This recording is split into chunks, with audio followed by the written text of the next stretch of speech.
ng Diyos si Abraham at makipagtipan sa kanya na siya po ay gagawing pagpapala sa buong bansa o kay lahat ng mga bansang pupuntahan niya at mga pamilya, siya ay magiging daluyan ng pagpapala. Kasama pa po nito ay yung chapter 15 ay pinangako ng Diyos kay Abraham na siya ay pagpapalain ng isang malaking lahi, no?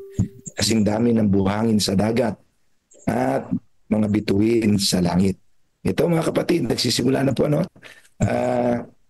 Mapapansin po ninyo, kasama na rin po ng pangako ng ating Panginoon Diyos kay Abraham kay Ismael, no? Kay Ismael, na sinabi ng Panginoon kay Abraham, wag mong papayaan yung iyong anak.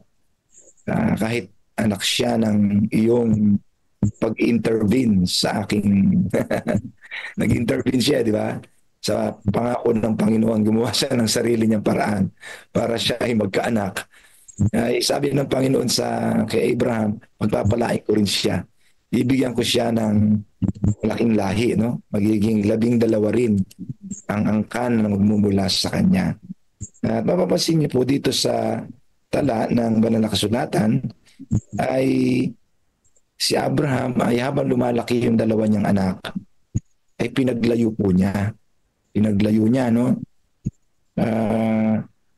Walang instruction dito na nakita kong gawin niya yon, no? Walang instruction galing sa Panginoon. Gawin niya yon kasi ang gustong mangyari ni Abraham ay mag-focus lang yung atensyon siguro sa kanyang anak na tunay niyang anak galing sa pangako kay Sarah at bigyan ng full attention si Isaac. Samantala itong kanyang anak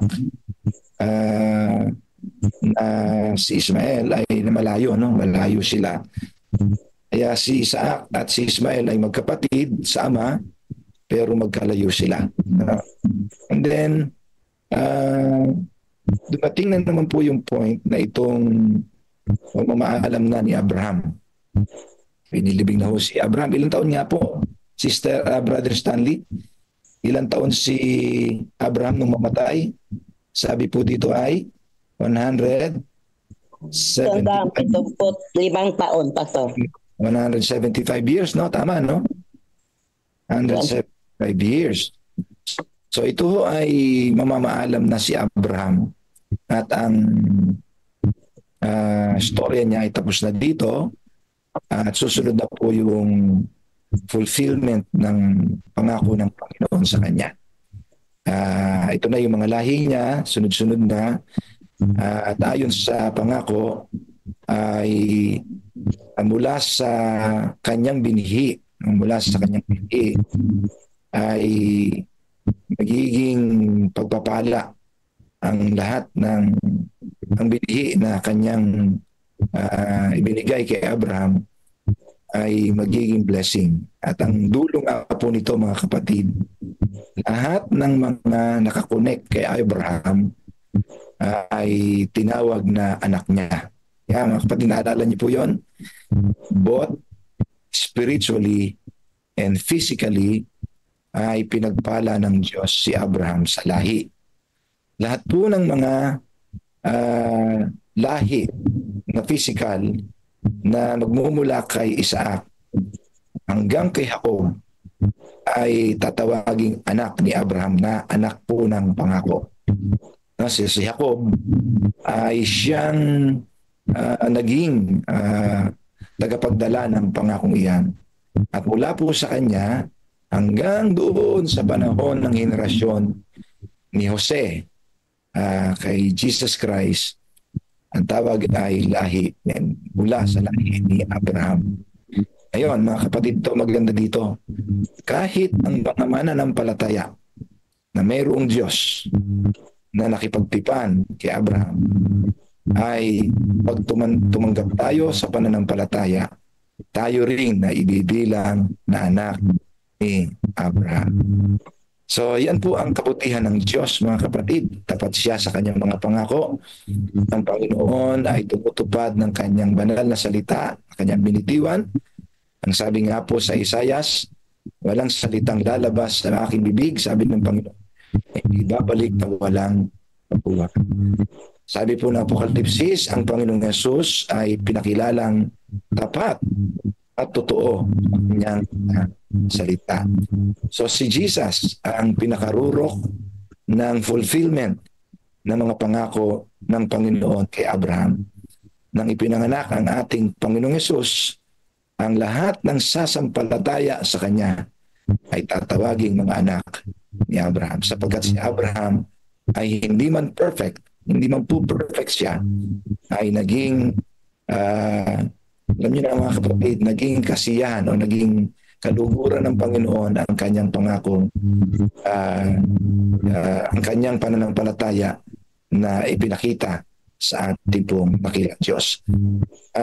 Dito mga kapatid, pwede siguro ninyong makita highlights ng ating pong basa ng mga spiritual na mga impact sa inyo. Nakita ninyo mga mensahe na pwede na po pong pagbulay-bulayin sa umagang ito.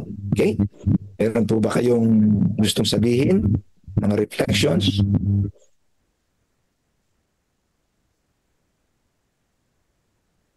Silent?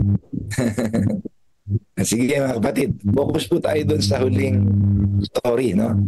Alagay ko, mas marami kayong masasabi doon. Ano masasabi niyo doon sa ginawa ni Esau at saka ni Jacob, no? Alam natin na mayroon dalawang ambal na ipinanganak sa sinapupunan po ni Rebecca. Sila ay bunga ng panalangin ni Isaac, mga kapatid. Itong dalawang ito ay pinangalan ng Jacob at Esau. Ano nga po ang meaning po ng Jacob, mga kapatid? Ano ang kahulugan ng Jacob sa ating pong binasa? Supplanter po. Basta supplanter. Po, siya po ay grabber, no? Grabber. Doon pa lang sa sinapupunan ay nandun na kagad yung kanilang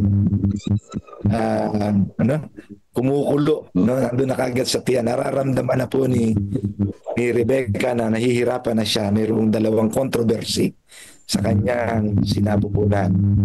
At pagkapanganak nila, hawak-hawak ni Esau yung paa ng panganay. Mayroon na kagad behavior, ano? Mga kapatid, may behavior na kagad. And then si Esau, nung lumabas po siya ay mabalahibo, ano? Mabalahibo. At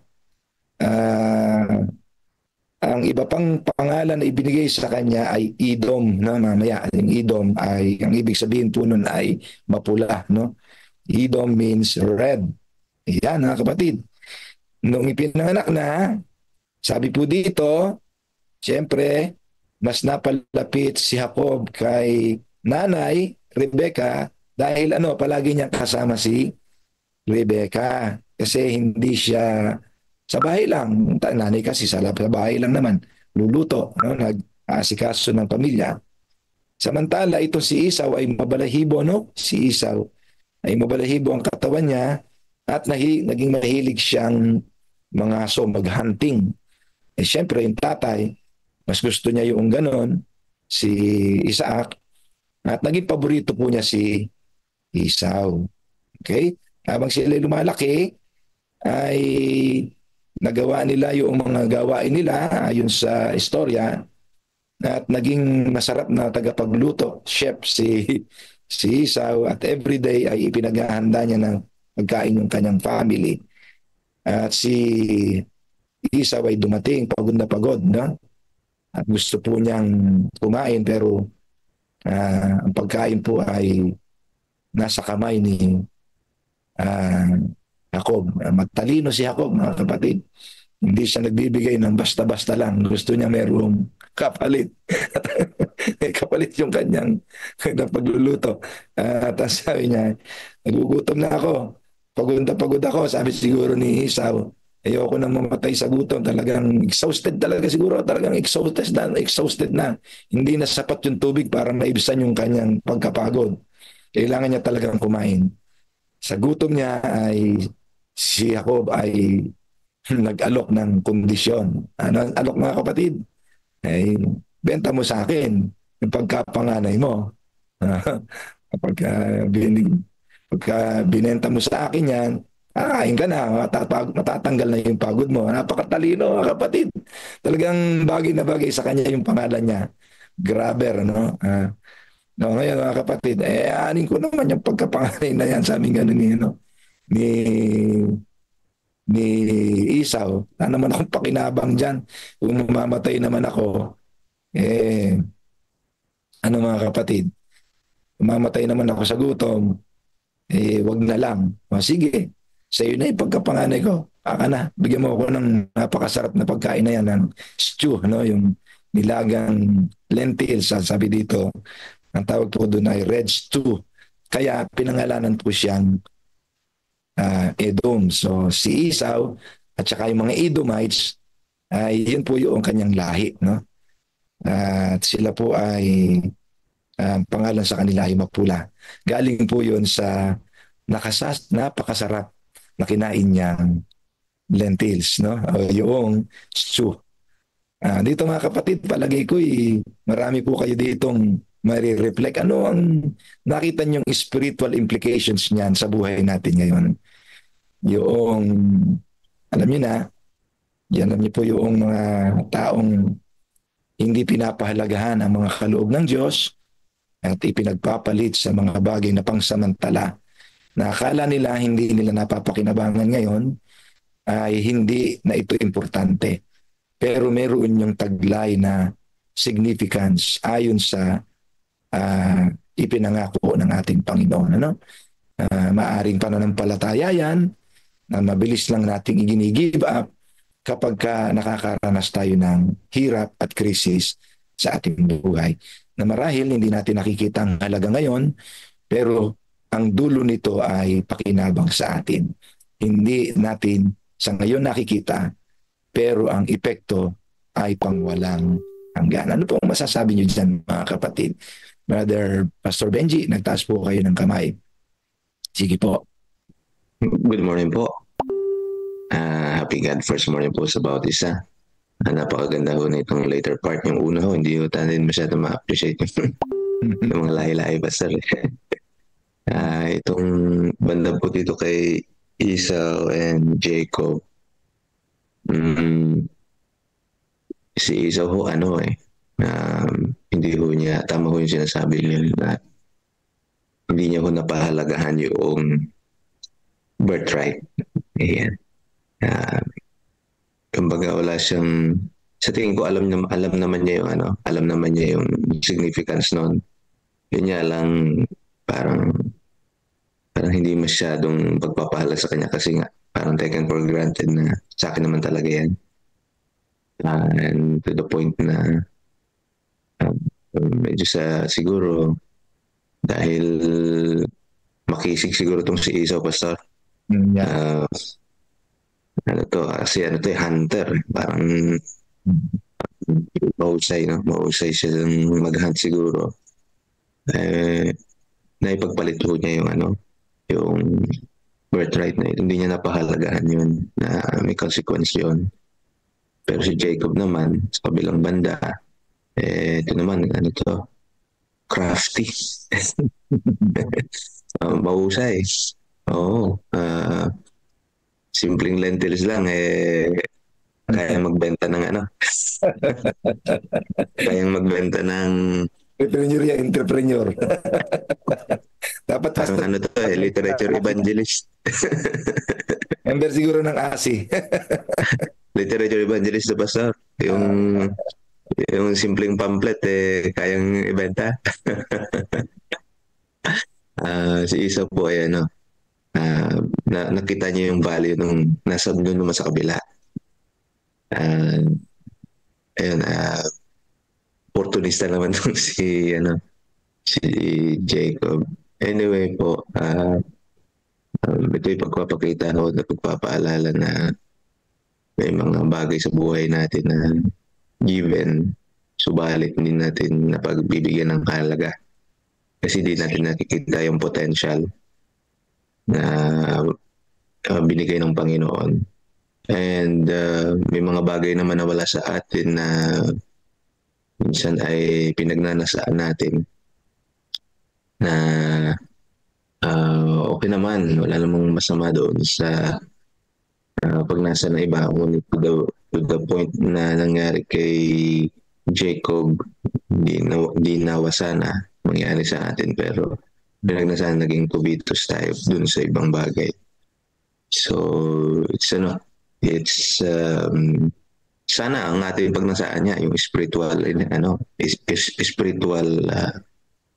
kumbaga significance ng bagay, mga spiritual na bagay. Isang magandang pagpapaalala sa akin personally na sana ho yung aking mga mahalagang bagay ay hindi ko binawalang halaga, at yung mga spiritual na bagay naman ay akin pong pagpapahalagahan din. Yeah. Salamat po. Amen. Maputol ka saglit yung ating pong reflections habang nag-iisip po kayo. Sino po ang nandito ngayon kasama natin na nasabihang mag-host? Meron ba tayong sino po ang host ngayon dapat? Kasi sinalo ko po ito kasi wala po kanina. Are you there? Kung nakita schedule Yung sa Lest We Forget, sino po ang nasabihan na mag-read at mag-reflect? Ako Nandito po, ba? Pastor. Yeah, sino po? Maynard. Maynard. Apo. Bukas nga po kayo ng camera, Pastor. Sir, hindi kita nakikita. Ayan. Asa si Maynard? Hindi ko makita. Ayun. Okay. Salamat, Elder. Brother Maynard. Sino po yung ating host ngayon? Wala. Sige, talaga ako na lang. Nahihiya po kasi ko Sinalo ko po Kasi wala po, hindi pa po pumapasok. Sige, meron pa po kayong gustong sabihin, mga kapatid? Mapapasin po ninyo. Salamat po, Pastor Benji, sa magandang reflections. Ito po yung malawak ang impact sa atin.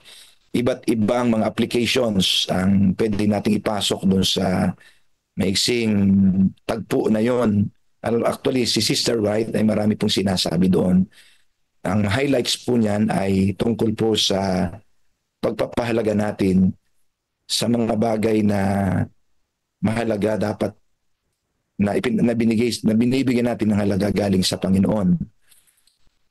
At wag natin itong ipagpapalit sa mga bagay na pangsamandali lamang, no? Ang impact nga po nito ay kasama ito yung ating mga na-enjoy na katotohanan. Kung bilang mga Adventists, tayo po ay napakaraming hawak na mga katotohanan pwede nating i-share. Buhay tayo sa katotohanan.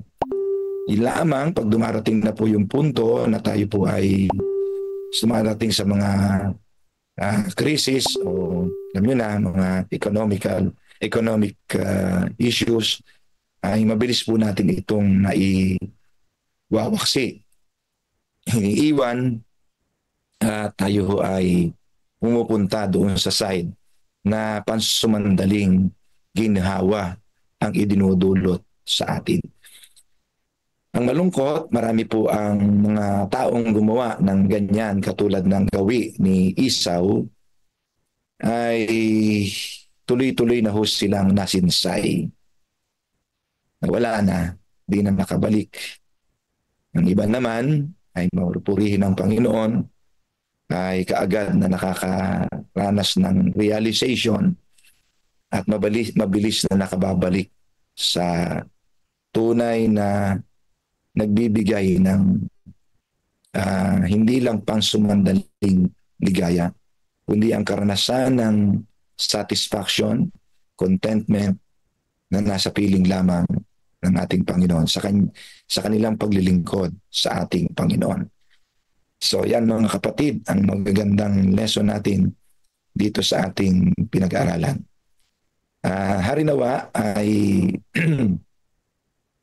ang ating pagpapahalaga sa mga bagay na ibinigay sa atin ng Panginoon ay panghawakan nating mabuti na ang epekto nito ay dulot hanggang sa walang hanggan. Huwag sana nating ipagpalit ang mga bagay na ito sa mga bagay na pangsamantalang nagbibigay ng ginhawa. Sa halip, patuloy nating hawakan at panangnan ang mga pangako ng Diyos na pwede nating pakinabangin hanggang mula ngayon hanggang sa walang hanggan. Marami pong salamat. Tayo po ay tatdadako na sa ating pong Lest We Forget devotional na ibibigay po sa atin ni Brother Menard ang pagbabasa at maigsing reflection. Brother Menard, pagkatapos po ay mananalangin na po kayo, no? Brother Menard. Sige po, we are ready to listen. Okay, good morning po. Medyo yung aking God first morning po sa ating lahat, mga kapatid. Tayo po ay May 11 sa ating Lest We Forget devotional. At nais kong basahin ito sa wikang Tagalog. Ano po? Ang pamagat po ay Pagsentro sa Battle Creek. Ang talata ay masumpungan sa aklat ng mga gawa 13:1 hanggang 3. Sa iglesia na nasa Antioquia ay may mga propeta at mga guro. Samantalang sila ay sumasamba sa Panginoon at nag-aayon, sinabi ng Espiritu Santo, ibukod ninyo para sa akin sina Bernabe at Saulo sa gawaing itinawag po sa kanila, na magkagayon nang sila'y magkapagayon na at makapanalangin at maipatong ang mga kamay nila sa kanila, ay kanilang pinahayo sila ang ayon doon sa tala ng gawa 13:1 hanggang 3. Bawat kilusan ay mayroong sentro. Inilusad ng sinaunang iglesyang Kristiyano ang misyon nito sa mga hentil mula sa Antioquia sa Syria. Ang Battle Creek ay isang maliit na bayan sa Michigan. Ay magiging punong tanggapan ng Iglesia Seventh-day Adventist noong ika-19 na siglo. Mula roon ang mga publikasyon at mga misyonero ay nangangalat hanggang sa dulong sulok ng mundo, habang higit pang naunawa ng Adventismo ang responsibilidad nito na ipangaral ang mga mensahe ng tatlong anghel sa buong mundo. Ang Sabbatarian Adventism ay unang nakatagpo ng pag-uugatan sa Battle Creek nang bumisita ang palaging nagbabiyaheng si Joseph Bates, na sanayon ay nabinubuo ng humigit kumulang 2,000 katao noong 1852. Ang kanyang pagdating ay naglagay sa kanya sa medyo alanganin. Kadalasan ay nagsisimula siya sa isang bagong lugar sa pamagitan ng pakikipag-ugnayan sa mga miyembro ng lokal na kongregasyon ng mga Adventistang nangingili ng unang araw. Ngunit walang ganon sa Battle Creek, kaya si Bates ayon kay Jane Loboro ay pumunta sa post office at nagtanong kung sino ang pinakatapat na tao sa bayan. Itinuro siya ng opisyal kay David Hewitt sa Van Buren Street. Nang matagpuan ang mga Hewitt sa oras ng almusal, sinabi ng matapang na ebanghelista sa Padre de Pamilya na dahil itinuturing siya ng mga tao na siya ang pinakamatapat na tao sa bayan, mayroong siyang ilang katotohanang ibabahagi sa kanya. Simula sa oras ng almusal at hanggang sa gumabi, si Bates ay inilahad sa kanila ang mensahe ng ikatlong anghel at ang Sabat sa kanilang tinanggap bago lumubog ang araw. Ang bautismo ni Hewitt ang simula ng kongregasyong Sabbatarian sa Battle Creek. Noong 1855, 4 sa mga nahikayat ni Bates, sina Dan Palmer, J.P. Kellogg, Henry Lyon at si Serenius Smith, ay nagbigay ng pondo upang makapagpatayo na ang mga Sabbatarian ng isang palimbagan sa lungsod na iyon. Ang ilan sa mga lalaking iyon ay nagbenta pa ng kanilang mga sakahan upang tustusan ang proyekto. Ang Battle Creek, Michigan ay naging sentro ng Adventismo sa buong siglo. Gaya ng makikita natin, isang buong hanay ng mga institusyong Adventista ang maitatagad doon. At sa gitna ng buhay ng komunidad ay ang Dime Tabernacle na itinayo noong 1879 sa pamamagitan ng mga baryang ipinadadala ng mga Adventista sa buong denomination. May kapasidad na 4,000 katao ang nagsilbi nitong isang monumento para sa isang denominasyong mayroong 15,000 membro sa buong mundo ng itinayo ito. Ang TAB ang magsisilbing lugar na pinagdarausan ng mga pangkalahatang pagpupulong ng denominasyon. Kung paanong tinutustusan ng mga tao ng Diyos ang paglipat sa Battle Creek sa pamamagitan ng kanilang mga sakripisyong kaloob, gayon din ang kanilang pagtustos sa bawat pagsulong ng iglesia ng Diyos. Kung walang sakripisyo, walang pag-unlad. Napakaganda po noong ating binasa. Related po dito sa ating programa sa CLPM. Yung mga bagong membro ay voluntaryong nagbibigay ng kanilang mga maitutulong sa pag-unlad ng bagong katatatag at sinisimulang organization sa panahon nila. So makita po natin dito bagaman yung limitadong bilang ng mga kaanib ng mga Sabbatarian Adventist nung panahon nila. Pero sila po ay mayroong malaking malasakit sa gawain sa pagpapalaganap ng katotohanan ito na dala ng isang missionary na si Bates po. So kita po natin yung mabilis na pagsulong sa panahon nila, yung pagdami ng mga nahihikayat at ganun din po naman yung suporta galing doon sa mga nahikayat para paunlarin yung bagong katatatag na nagsisimulang organization po.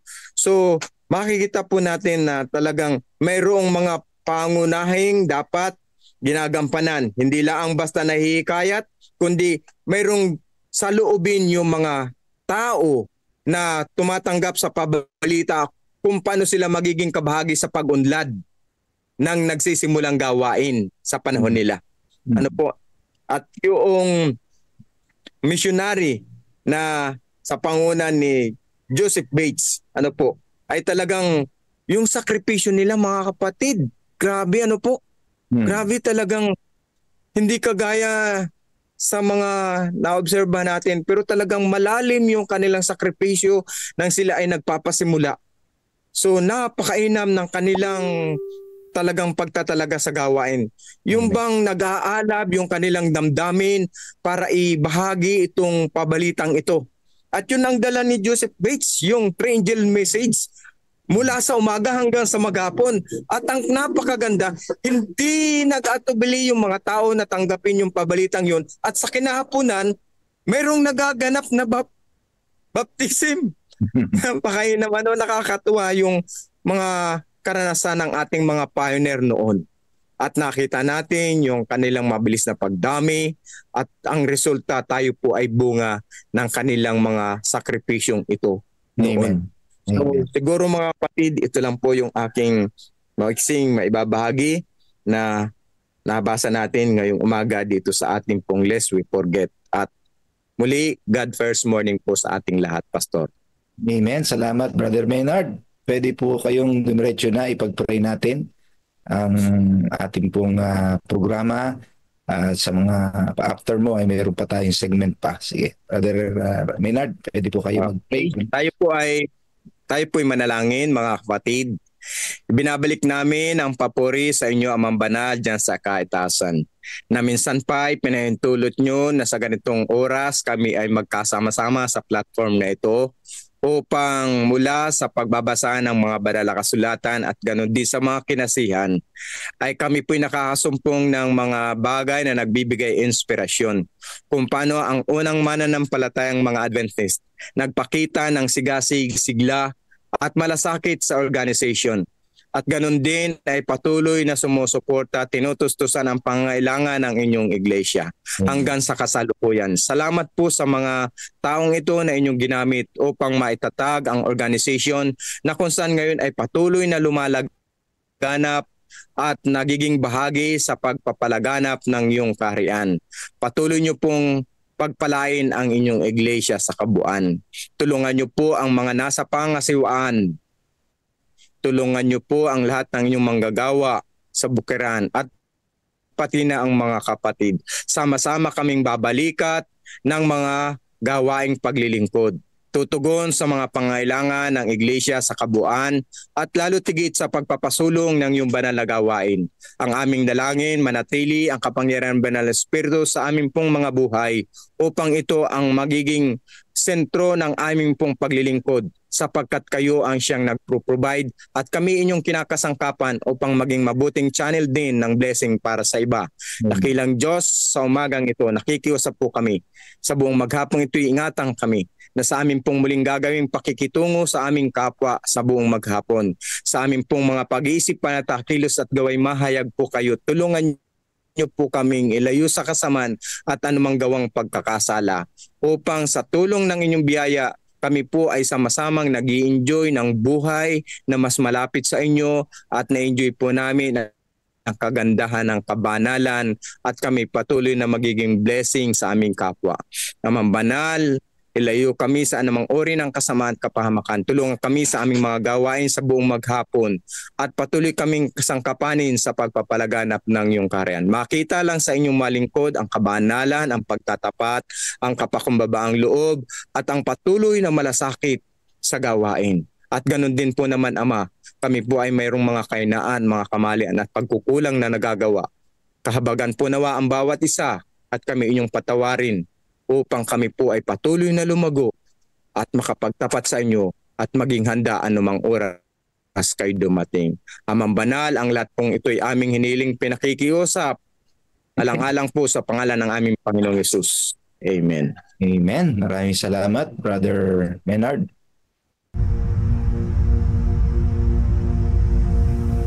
After Jesus returned to heaven, his disciples remained with the awesome task of taking the gospel to the whole world.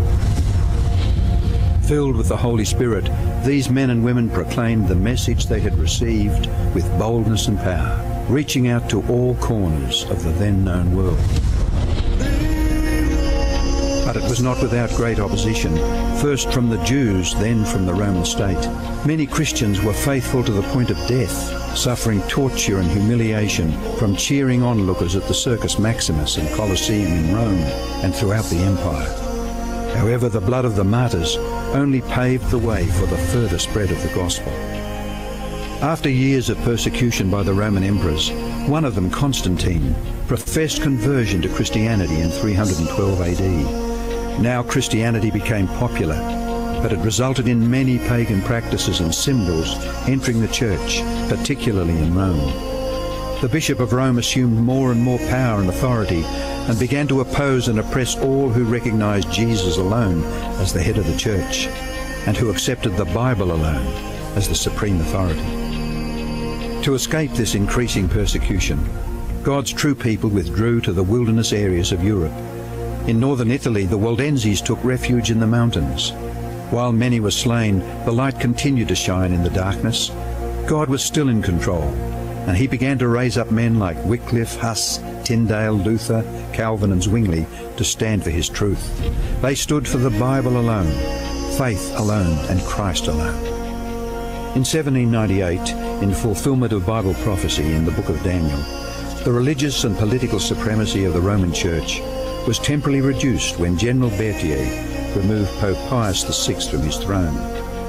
Consequently, in the decades that followed, there arose a great awakening of interest in the prophecies of Daniel, and many were convinced Jesus was soon to return. In the United States, the Baptist preacher William Miller was joined by hundreds of other preachers in their expectation of the return of Jesus in 1844. However, when Christ did not return in 1844, further Bible study led a small group to discover that Christ's ministry in the heavenly sanctuary was an explanation for their great disappointment. They discovered that the Bible taught that the seventh day was the Sabbath that Jesus had set aside for his people. Slowly they came to understand that their mission was to preach the three angels' messages of Revelation 14. Their goal as Seventh-day Adventists was to preach with power the everlasting gospel and to prepare the world for Christ's return. More than 160 years have now passed. Years that have brought 2 world wars, numerous military campaigns, financial depression, the rise of atheism and secularism, as well as a booming world population, with natural disasters increasing in frequency and intensity. Today, the Church's mission and message is more relevant and urgent than ever in its history. Jesus is coming soon, and the world must be warned. Prepare to meet your God. And Amen. the Lord, mga kapatid. Amen. Gandang umaga po sa inyong lahat. Muli, God First Morning. Pwede po ba akong mag-request mga kapatid na ating pong mabilis lang na buksan ang ating pong mga audio at ang ating mga camera kung gusto po ninyo at makita po natin ang isa't isa ng malinaw. At tayo po bumati ng Happy God First Sunday Morning. Happy Sunday morning. Good first Sunday morning po sa lahat. Po, at sabayan na po natin ang puso mga kapatid. Lagyan natin ng puso ang ating pong mga Happy God morning po. ng Sister Marisa. Ayan, sige po, salamat po. Meron pa po, meron pong gusto pang bumati dyan. Mga nag-aatubili.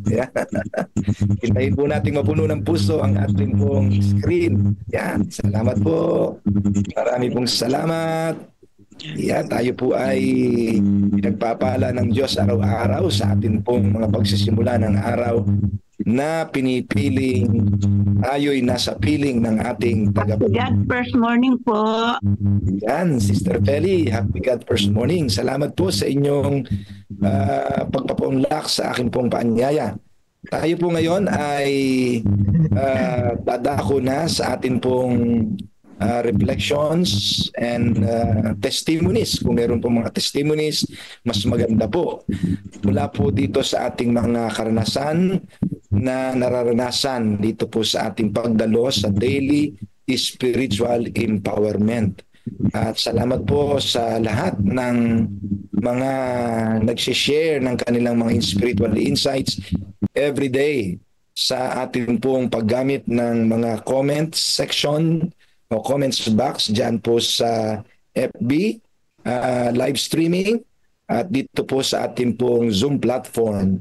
Salamat po sa inyo at patuloy po sana ninyong ibahagi ang mga natututunan nyo po dito na pwede nating i-apply sa pang-araw-araw nating pamumuhay upang tayo po ay magsitatag sa ating pong pamumuhay bilang mga tapat na katiwala ng Diyos na naghihintay sa ikalawang pagparito ng ating tagapagligtas. So good morning po sa lahat ng mga viewers natin, mga kapatiran natin na nasa live streaming ng Facebook, ang lahat ng mga kapatid nating nasa yung ministry ni discipleship ministry, yan, ni Pastor Melvin, at yung pong mga nasa YouTube nating mga kapatid na regular pong nanonood. Ako po ay mayroong mungkahi, mga kapatid. Siguro po mas magandang ito po ating isagawa, no? Para marami pa po tayo mabless na mga kapatid at mga hindi natin pakasama sa pananampalataya. Yung pong YouTube natin na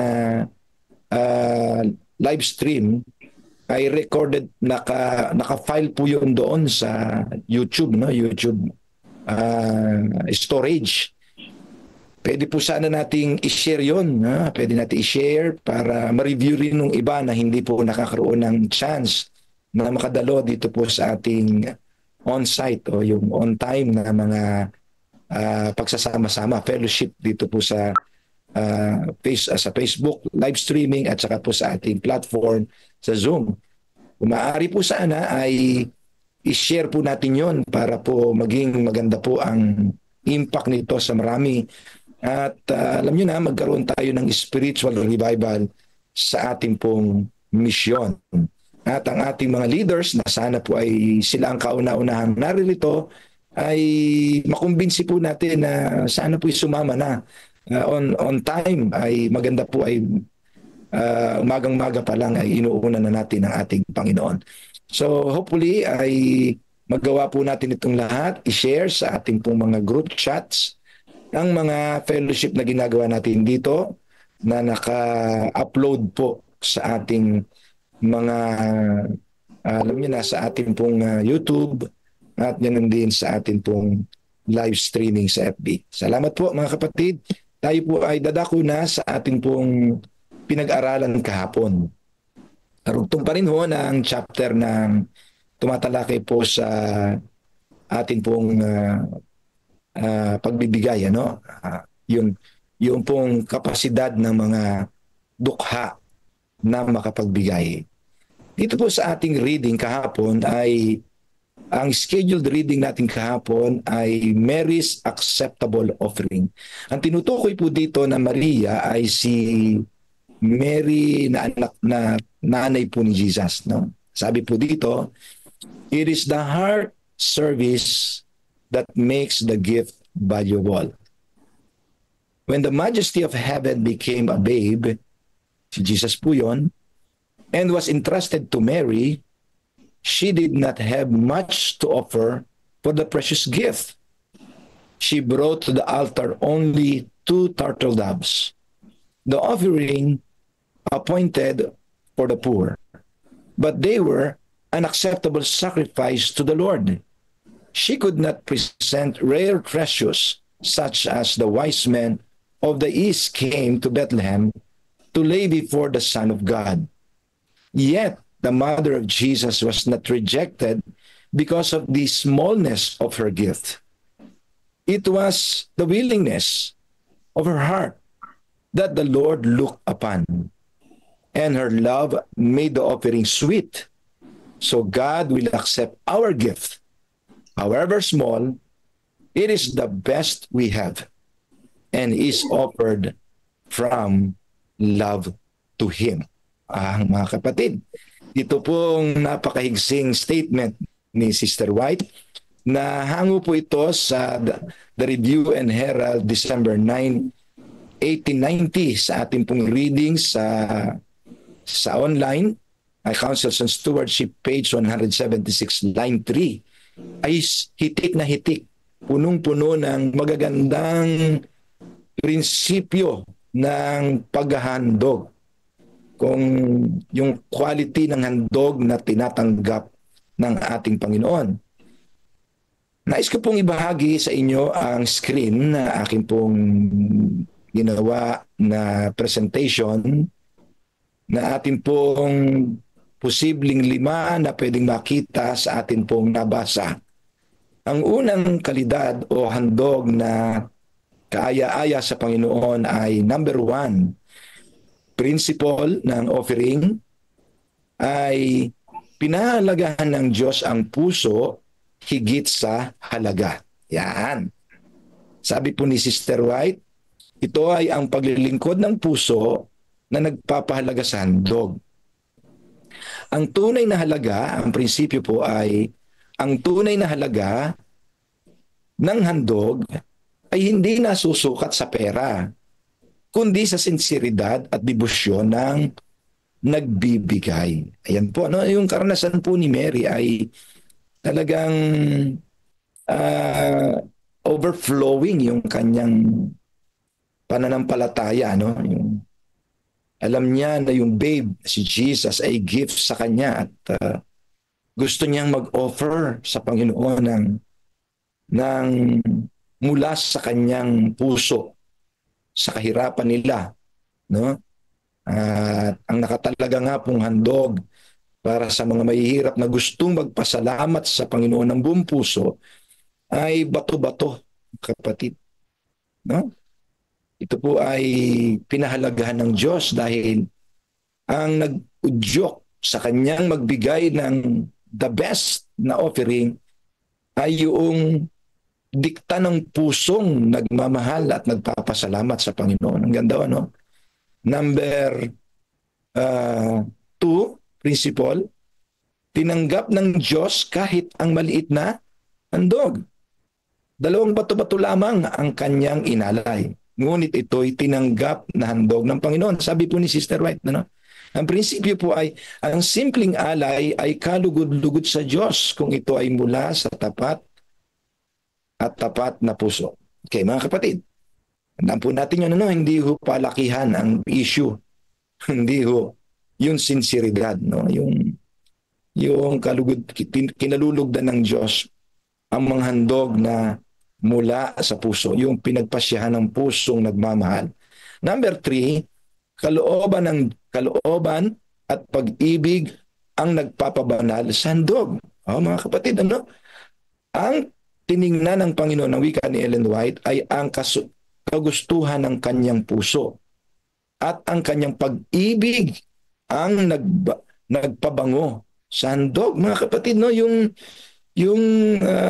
samyo, pag sinabing samyo sa offering, yan po ay sinusunog, no? Pag inihandog do po natin ang isang handog, nagiging mabangong samyo at binabanal ito ng Panginoon kapag ito ay binuyo o itinulak, in-inspire ng pagmamahal. So yun talaga ang binavalue ng Diyos, yung nangyayari sa kalooban. Yung nangyayari sa kalooban, mga kapatid. Prinsipyo, higit na pinahahalagahan ng Diyos ang bukas loob at pag-ibig sa pagbibigay kaysa laki o ganda ng alay. Mga kapatid, kaya ito po ay pagpapaalala sa ating lahat. Number 4, 5 lang po ito ha. Ang tapat na pamamahala ay ang pag-aalay ng pinakamainam sa Diyos. Yung the best, no? Sabi po ni Sister White, kung ito ay pinakamainam na mayroon tayo at ito'y inihandog ng may pag-ibig sa Kanya. Sabi po ng prinsipyo, ang mabuting pamamahala ay ang pagbibigay ng ating pinakamainam, yung the best, hindi ang kinakailangang pinakamalaki, na may pusong nagmamahal at tapat sa Diyos. It doesn't necessary na malaki, mga kapatid. Ang mabangong samyo sa ating Panginoon ay yung pong pag-ibig, no? Yung pag-ibig na nagbibigay ng the best. Kaya nga, mga kapatid, sabi ko nga po sa inyo nung pinag-aaralan po natin yung ating pong biblical liberality, talagang ang assumptions o truth na nakikita ko po doon sa lahat ng example, kasama po itong kay Mary, na nanay po ni Jesus, ay nowhere in the Bible we can find na ang handog ay binibigay ng less. It is always more. Kung ang more ninyo ay maliit kumpara doon sa mga mayayaman na malaki, mga kapatid, yun po yung more ninyo, yung maliit na yan, yun ang more.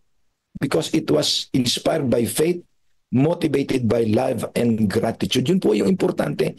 Yung inspired by faith, motivated by love and gratitude na handog. Kaya nga, yung pinakamainam ang pinipili natin because Jesus gave the best for us. Iniwan niya ang langit para sa atin. Kaya wag natin siyang handugan ng hindi the best.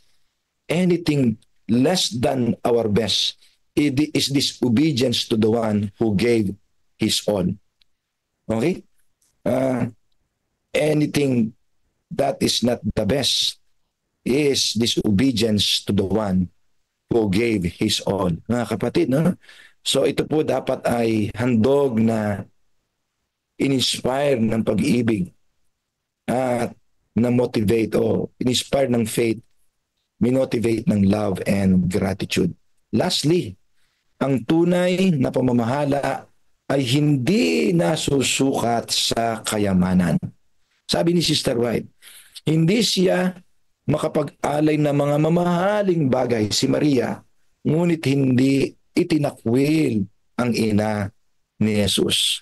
Prinsipyo, hindi tinatanggihan ng Diyos ang nagbibigay dahil sa kakulangan, yung short of resources, kundi kanyang pinapahalagahan ang layunin at espiritu ng handog. So yung purpose and spirit ng paghandog, Yun ang pinapahalagahan ng ating Panginoon. Ang rich, mga kapatid, napaka-rich ng mga prinsipyo ng ibinigay ni Sister White dito sa karanasan ni Mary.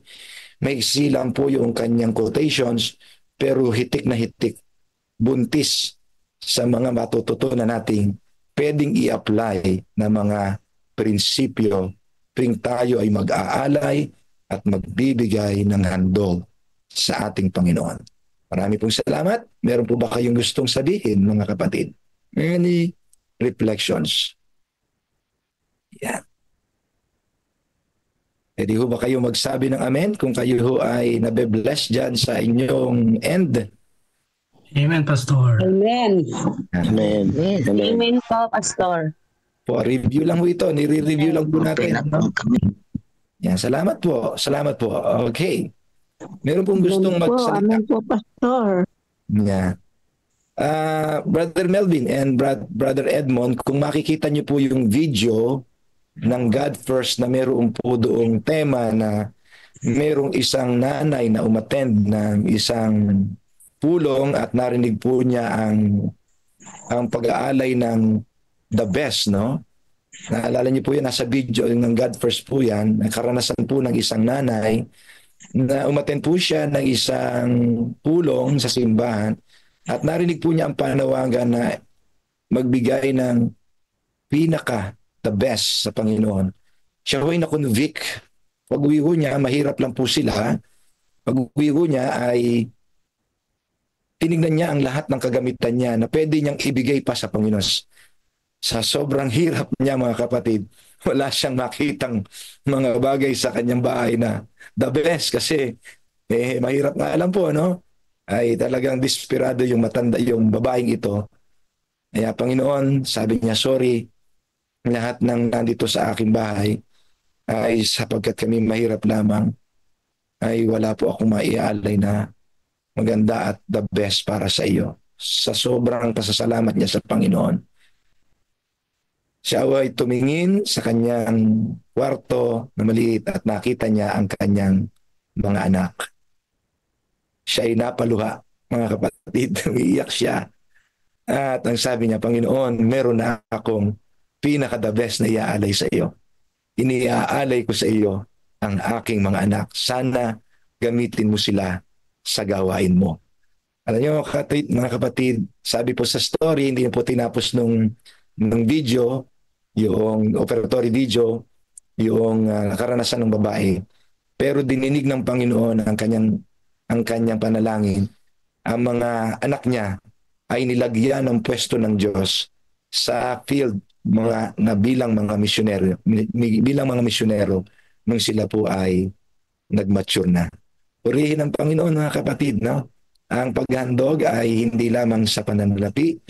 Pwede rin natin palang ihandog ngayon ang the best na lakas, the best na talino, the best na talento, the best na income, the best na, alam nyo, na maraming pinaka na magaganda na pwede nating piliin para ihandog natin na may pagmamahal at pagpapasalamat sa Diyos. Amen. Ganda po nito. Meron po bang gustong magsalita?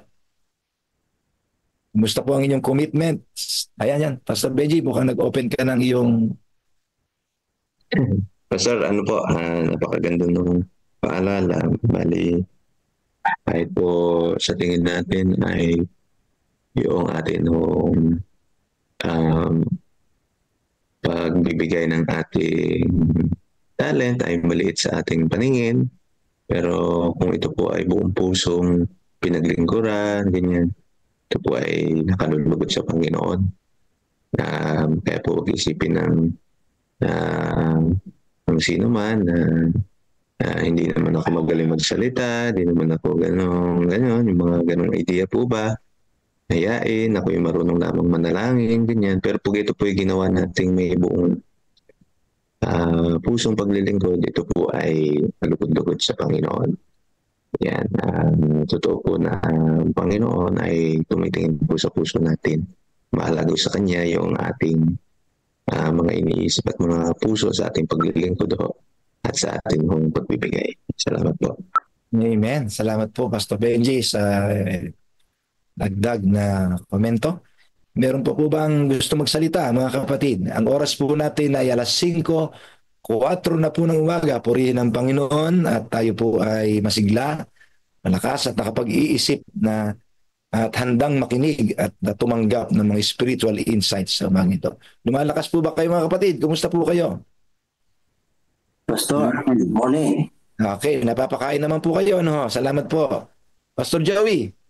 Yes, good morning po. God first morning po sa lahat. Ano po?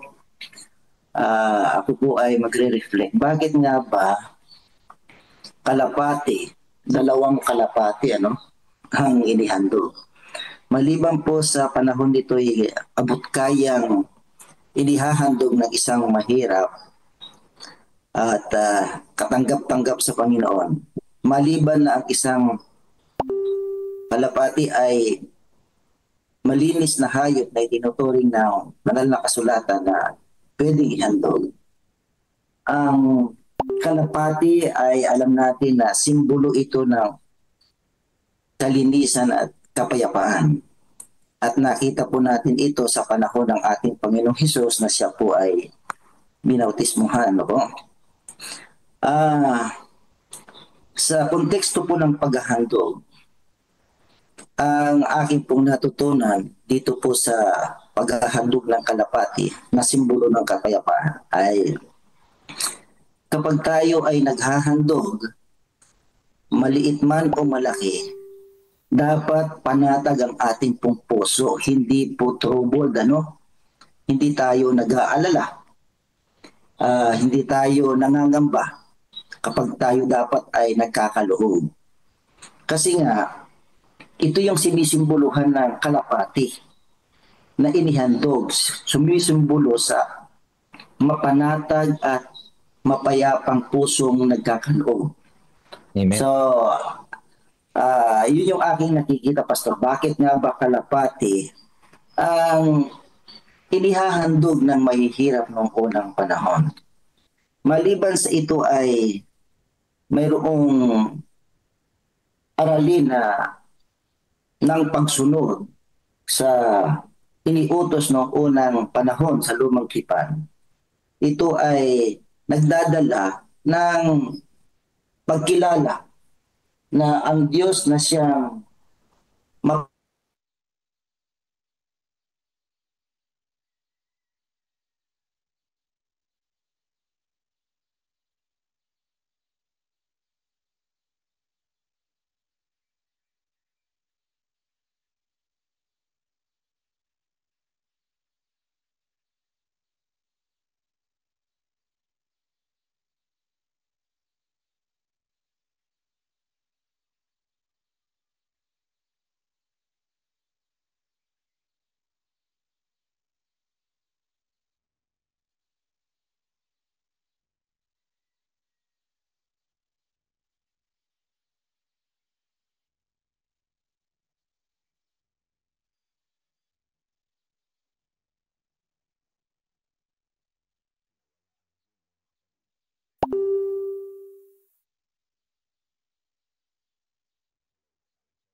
Nawala ang Zoom.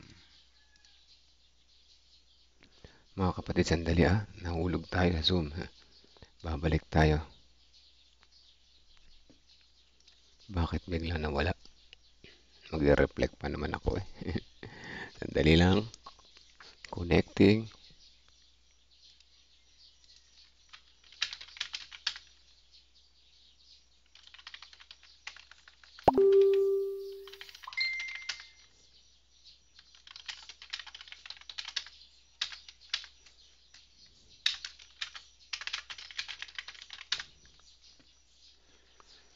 Hala, sayang. Hindi tayo makapasok. Offline? No, offline ako. Anong nangyari? Dali lang ha. You are currently offline. Enable to connect. Ano nangyari dito? Sandali lang.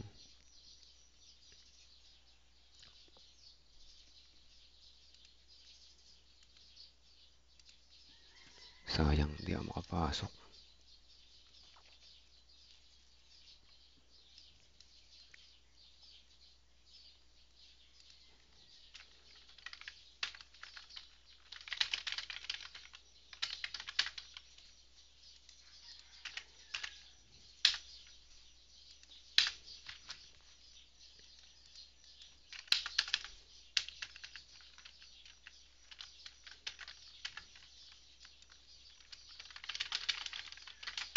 Naku, bakit ganito ang nangyayari sa computer ko?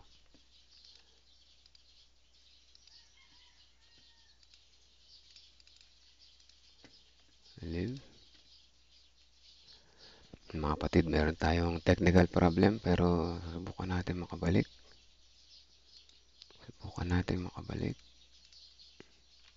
Sana makabalik tayo, no? Sayang yung may reflection pa naman ako eh.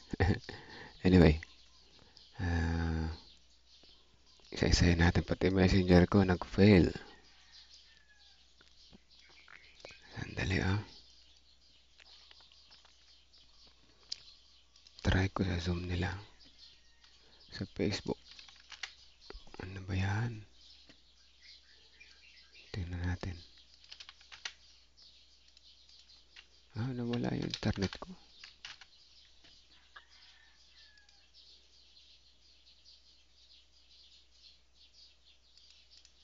Aha.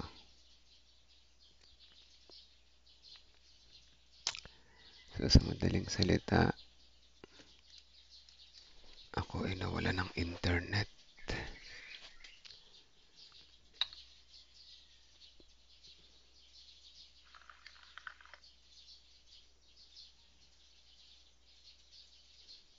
Ba't ganun? Bakit ganun?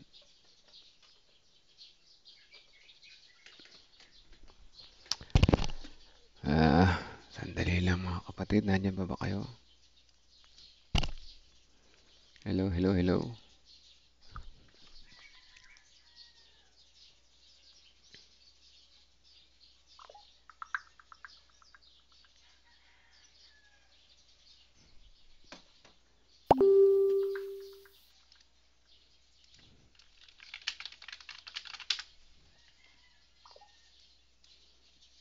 Sandali, ito na yata. Sandali lang. Okay, sandali lamang.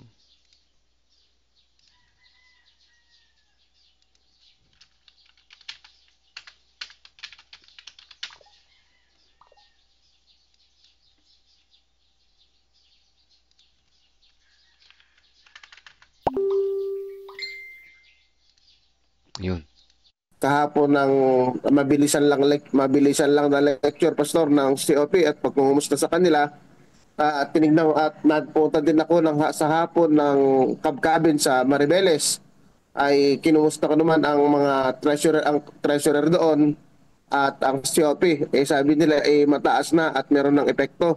Umi-epekto na, Pastor, ang COP sa kanila bagamat hindi pa ganun kataas, sabi ko. Pero at least nakikita at nararamdaman niyo po ba ang pagtaas ng inyo pong COP? Yung mga treasurer na nating nakakausap, Pastor, ay talagang tumataas. Talagang tumataas, Pastor, ng 5 hanggang 6% ang sa mga nakakausap natin. Amen. So, may epekto, mga kapatid, ang pagtuturo ng katapatan. Kaya nga, Pastor, ang punto ko dito, hindi lamang sana mga kapatid, kung hindi mga treasurer din, at mga elder din, na kung papaanong umaangat ang COP sa local church, ay dapat makahanap din tayo ng mga treasurer natin, mga elder natin, kung ano ang karanasan ng kanilang pangangasiwa ng kaperahan sa iglesia, Pastor. Amen. Salamat, Pastor, sa update. Alright, ang oras po natin ay alas 5:14 na. Ang nakalagay po sa schedule. Salamat Pastor Benji sa pag-share, resharing ng ating pong schedule na ginawa ng ating DSE team.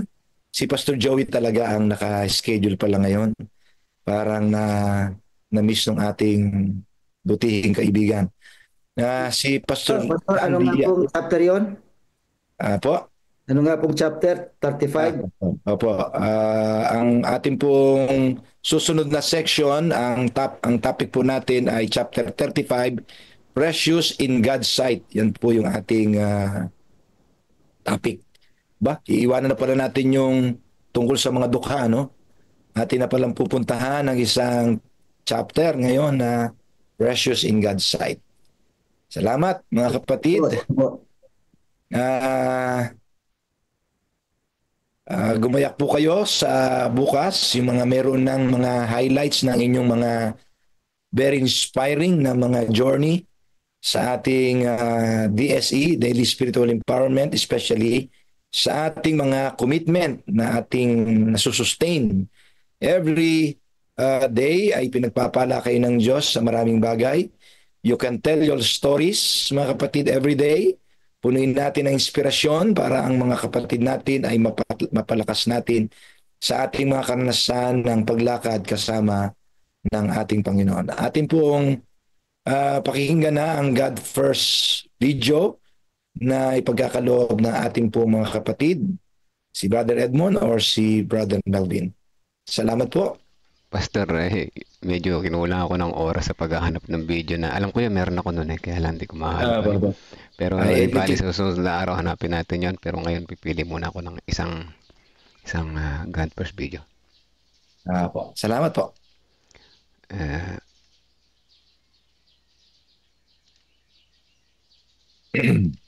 Ayan.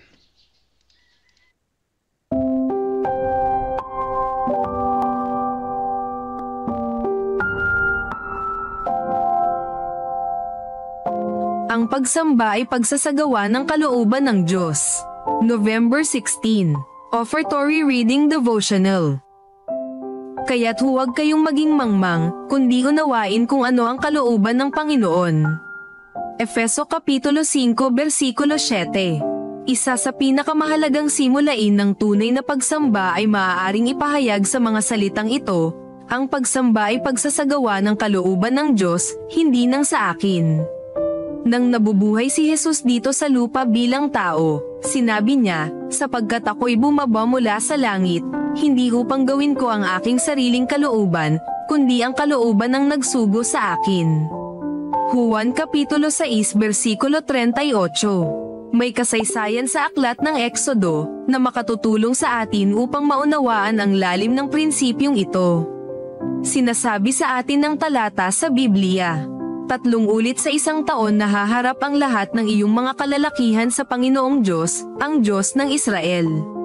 Sapagkat palalayasin ko ang lahat ng mga bansa sa harap mo, at palalakihin ko ang iyong mga hangganan, at hindi pagnanasahan ng sino man ang inyong lupain, kapag ikaw ay umaakyat upang humaharap sa Panginoon mong Diyos, 3 ulit sa isang taon. Exodo Kapitulo 34 Versikulo 23-24. Sa pamamagitan ni Moises, inutusan ng Diyos ang mga Israelita na 3 beses sa isang taon, sa ganoon ding petsa sa bawat taon, lahat ng mga lalaki at lahat na kayang maglakbay ay iiwan ng kanilang mga tahanan, at pupunta sa Jerusalem upang ipagdiwang ang isang kapistahang itinalaga sa Panginoon. Napapalibutan ang mga Israelita ng mga mababangis na tribo, na nagnanais na agawin ang kanilang lupain. Ano ang maaaring humadlang sa kanilang mga kaaway na magmadaling puntahan ang walang proteksyong mga bahay, at wasakin sa pamamagitan ng naglalagablab na apoy at mga tabak? Ano ang maaaring pumihil sa bansa upang salakayin? Nangako ang Diyos na ipagsasanggalang niya ang kanyang bayan. Parang mas ligtas na manatili sa syudad at protektahan ito, subalit tanging ang pagsunod sa ipinahayag na kalooban ng Diyos ang maaaring magbigay ng kaligtasan sa kanilang syudad. Isiisip ang libo-libong mga Israelita ang magtutungo sa banal na pagpupulong sa Jerusalem, na nagsisiyawit ng mga awitin ng mga manlalakbay na nagsasabi, Maliban na ang Panginoon ang nagtayo ng bahay, ang mga nagtatayo nito ay walang kabuluhang nagpapagod. Malibang ang Panginoon ang magbantay sa lungsod, ang bantay ay nagpupuyat ng walang kabuluhan. Awit Kapitulo 127 versikulo 1. Panawagan. Itinuturo ng kasaysayang ito sa atin na ang pagsamba ay pagsasagawa ng kalooban ng Diyos, kahit parang hindi ligtas. Maaaring sabihin ng iba, kung gusto kong maingatan ang aking trabaho, mas mabuting ingatan ko ang linggo kaysa Sabbath. Ito ang mas ligtas na paraan. Kapag nararamdaman mong hindi ligtas na ingatan ang Sabbath, alalahanin na ang pagsamba ay pagsasagawa ng kalooban ng Diyos, hindi ng sa iyo. Kapag nararamdaman mong hindi ligtas ang maging tapat sa mga ikapo at mga handog, alalahanin mong sinabi ng Diyos sa bayan ng Israel na magiging ligtas lamang sila kung ginawa nila ang iniutos ng Diyos. Amen. Salamat, Brother Marvin. Pastor Joey. Yes po, good morning po. God first morning po, ano? At ang ating pong readings ngayon ay matatagpuan nga po sa Council on Stewardship, chapter 35. Pastor Joey? Paragraph 1. Yes po. Can you open your camera? Okay lang ba? Ay, sinusubukan ko nga po. Ayan. Ayan, okay na po. Kapogi. Sige po. Salamat, Pastor. Okay, good morning po. Po. So, tingnan po natin kung ano po ang pananaw ni Ellen G. White dito sa ating pong babasahin ngayon. Precious in God's sight. Medyo mahaba-haba rin. Paragraph 1 lang, Pastor, o buong chapter na to. Okay, tingnan natin. Gusto ko pong basahin ang ilang mga bagay dito. Ang wika, among the professed children of God, there are men and women who love the world and the things of the world, and these souls are being corrupted by worldly influences. So hindi po natin maididinay ang katotohanan na ganito po ang dalawang uri ng tao sa mundong ito. Okay, mayroong labis na mapagmahal sa salapi at mayroon din na mga taong mapagbigay, mapagkaloob sa ating pong Panginoon. Kaya lang dito sa sulat ni Ellen G. White, ang wika niya, yung mga babait, mga lalaking mapagmahal sa mundo at mga bagay na nasa mundo, ay ang kanilang kaluluwa ay corrupted. Yun po ang kanyang pananaw. Corrupted by worldly influence.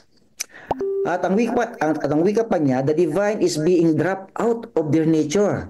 So, hindi napahalagahan at hindi naisip na ang pagkatao noong lalangin ng Diyos ay innate sana yung mataas na espiritualidad sa kanya at maging uri sana ng kanyang pamumuhay. Kaya lang, itong banal na layunin at banal na likas na ipinagkaloob sa kanya ng Diyos ay nasira, nawala.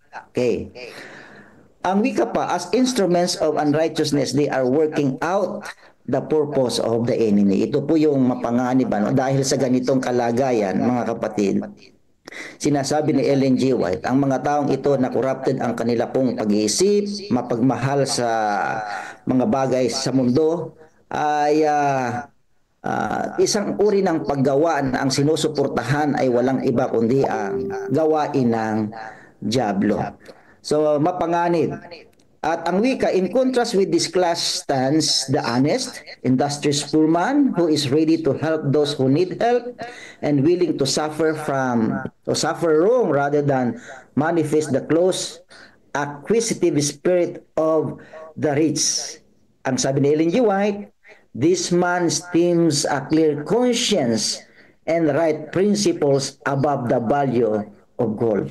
O, tingnan po ninyo mga kapatid. Ang wika niya, itong mga taong ito na mahihirap, na mayroong mabuting likas at pag-uugali sa harapan ng ating pong Panginoon. Bagamat mahirap ang kalagayan, pero ang wika ni Ellen G. White, itong mga taong ito ay pinagpipitagan at nalalaman kung ano ang tamang prinsipyo, at ang wika niya, ang kanilang mga handog at ang kanilang pagkakaloob ay higit pa sa isang ginto. Okay? Isang ginto. Ibig sabihin, higit pa sa kayamanan na mayroon yung mayayamang mga tao. Kaya nga pinag-aaralan natin na maski ang kaloob ng isang mahirap, kapag ito ay galing sa puso, tama ang prinsipyo sa kanyang pagkakaloob, ito ay katanggap-tanggap sa ating pong Panginoon. Ang wika pa ni Ellen G. White, itong mga taong mapagyabang ng maliit na kayamanan ng sanlibutan, maaring tingnan niya, sabi niya, maaring tingnan niya na ang mga kaloob na ito ay isang malaking pakinabang para sa kanya, pero ito ay isang kahangalan sa harapan ng Panginoon.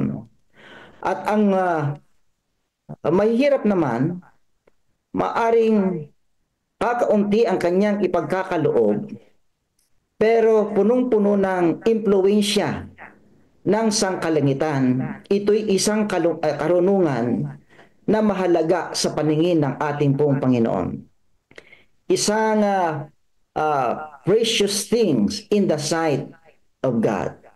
Kaya nga dahil dito mga kapatid, ay tinuturuan tayo ng Diyos na magkaroon ng banal at malinis na pananaw at perception upang mag-manifest yung kalooban ng Diyos sa atin, at kung magkagayon mga kapatid, ay makapaglalaan tayo ng kayamanan, hindi sa lupa, tunay na kayamanan, hindi sa lupa, kundi kayamanang hindi corrupted, undefiled, ang sabi ni Ellen G. White, kayamanan na uncorrupted and undefiled, at kayamanang hindi nawawala. Ito yung hamon sa atin ni Ellen G. White. So, alam niyo mga kapatid, kung ating pong titingnan, mayroon po akong gustong ibigay na ilang mga punto. Yayamang tayo hinihimok ni Ellen G. White na magkaroon ng undefiled, uncorrupted offering in the sight of God, upang ito ay maging precious sa kanyang paningin. Sabi nga, sa Council on Stewardship, gusto ko pong balikan yung page 52, ang sabi niya, "Now is the time to prepare for the coming of our Lord by making faithful use of the Lord's goods." So, ito na raw ang tamang panahon upang ihanda natin ang ating pong sarili sa malapit nagpagparito ng ating Panginoon. At sabi ni Ellen G. White, ang bahagi nito ay isang pagkakaloob ng may katapatan sa ikabubuti at paglilingkod ng ating Panginoon, paglilingkod sa ating Panginoon. Ngayon ay ang tanong, papaano po natin ihanda ang ating sarili sa ikalawang pagparito ng ating pong Panginoon sa paraan na ginagamit natin ang mga ipinagkatiwalang mga bagay sa atin ng ating Panginoon. Mayroon pong ilang mga katotohanan dito mga kapatid, as faithful stewards ay dapat nga makita sa ating pong mga puso ang tunay na kayamanan ng langit, sapagkat sinasabi nga po sa banal na kasulatan, ang sabi niya ay, "Where your treasure is, there your heart will be also." So, una, paano natin iprove na naiintindihan natin yung ating worth sa Panginoong Diyos? Hindi lamang kasi ang una kasi dito, dalawa yan Hindi lamang ang precious thing in the sight of God ay yung ating pong ipinagkakaloob, kundi even ourselves is also considered precious in the sight of God. So, sa bagay na ito, dapat dalawa ang may offer nating tanggap sa ating Panginoon upang tayo ay maging precious nga. Una, so we have to honor God with our possessions. Lagi natin naririnig, the question is, how can we honor God through our positions if ourselves is not an honorable before God's sight? So, kaya nga lagi nating pinag-aaralan yung pagiging precious in the sight of God. First, dapat katanggap-tanggap muna ang ating pong pagkatao, ang ating pong buhay sa harapan ng ating Panginoon. Then, yung ating pong mga handog ay magiging katanggap-tanggap din. Ibig sabihin, dapat maging mahalaga muna tayo sa paningin ng Diyos sa panahon na kinikilala natin na siya ang nagmamay-ari una ng ating sarili at ng lahat ng mga bagay na mayroon tayo. Sa puntong iyon, mga kapatid, pagkatapos pong tayo naging mahalaga sa paningin ng Diyos sa pamagitan ng pagtupad at katapatan natin sa Kanya, nagiging mahalaga rin yung pong ating mga handog sa atin pong Panginoon. So, kaya nga, dahil doon, babalik tayo sa puntong kinakailangan natin i-honor siya na may-ari ng lahat ng mga bagay, ang ating sarili at ng mga tinatangkilik natin sa mga panahong ito. Ikalawang punto na nakita ko sa sulat ni Ellen G. White ay yamang tayo po ay kinikilala na mahalaga sa harapan ng ating pong Panginoon, sa paningin ng ating Panginoon at ating pong mga handog. Ano po? Dahil ito'y galing sa puso, ipinakikita dito ni Ellen G. White yung pag-i-invest hindi sa pangkasalukuyang bagay, kundi we are being admonished and invited by Ellen G. White and even by the Bible to invest for eternity, ano? Not just on earthly thing. At yun naman ay talagang nakatala sa aklat ng Matthew chapter 6 verses 19 to 20. So dapat makita po natin mga kapatid yun. We are investing for eternity, in eternity. As we faithfully follow the Lord's admonition, the Lord's commands, ano, sa buhay po natin, hindi natin namamalayan mga kapatid, tayo pala ay nag-i-invest para sa magpasawalang hanggan na inihahanda naman sa atin ng ating Panginoon. Kaya nga dahil doon, mayaman ka man at mahirap na naging mahalaga sa paningin ng Diyos at maging ang iyong handog ay mahalaga sa paningin ng Diyos, matutunan po natin na laging magtiwala sa Kanya bilang dakilang provider, true provider ng lahat ng ating pong mga pangangailangan. So yun yung nakita kong ilang mga punto doon sa sulat ni Ellen G. White na nagiging precious tayo una sa lahat in the sight of God. Kaya dahil mayroon tayong matapat na pagsunod, pagkilala at pananaw na tayo ay tumitingin sa magpasawalang hanggan. May pananaw tayong ipagkakatiwala natin ang lahat ng ating pong pagkatao, ng ating pong buhay dahil siya ang provider ng lahat ng ating pong pangangailangan. At nagiging precious in the sight of God, yung pong ating pong kaloob sa Kanya sapagkat ito po ay galing sa puso. Kaya nga ang magiging panalangin natin siguro mga kapatid sa panahong ito ay ganito. Lord, thank you for valuing us enough to entrust us with your resources. Forgive us for selfish stewardship. Help us to manage all you've given us with faithfulness and joy, knowing it's all yours. In Jesus' name, Amen. Mapagpalain po tayo ng ating Panginoon sa ating pong reading sa araw pong ito. Pastor Jerry. Amen. Thank you po, Pastor Joey, sa napaka-lusog at napaka-yaman na mga messages. Can you say amen, mga kapatid? Church, can you say amen? Amen. Amen. Amen. Amen, mga kapatid. Yan, buti nakabalik. At kala ko hindi makakabalik na wala pala yung internet ko kanina, kaya kahit salita ako ng salita hindi niya rin ako naririnig, pero natuklasan ko rin after ilang minuto.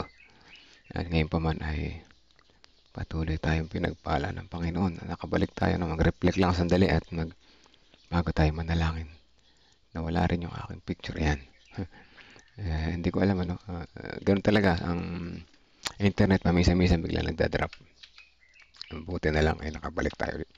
So maganda yung lesson actually. No? Nakita ko yung lesson at ating bigyan ng recap. Isang mabilis na recap. Ano po? Ang title nito ay, sabi dito ay, Precious in God's gift. Ano pa yung in God's sight? Ano ba yung mahalaga? Mahalaga sa paningin ng Panginoon. Ayan, ano ba yung mahalaga sa paningin ng Panginoon?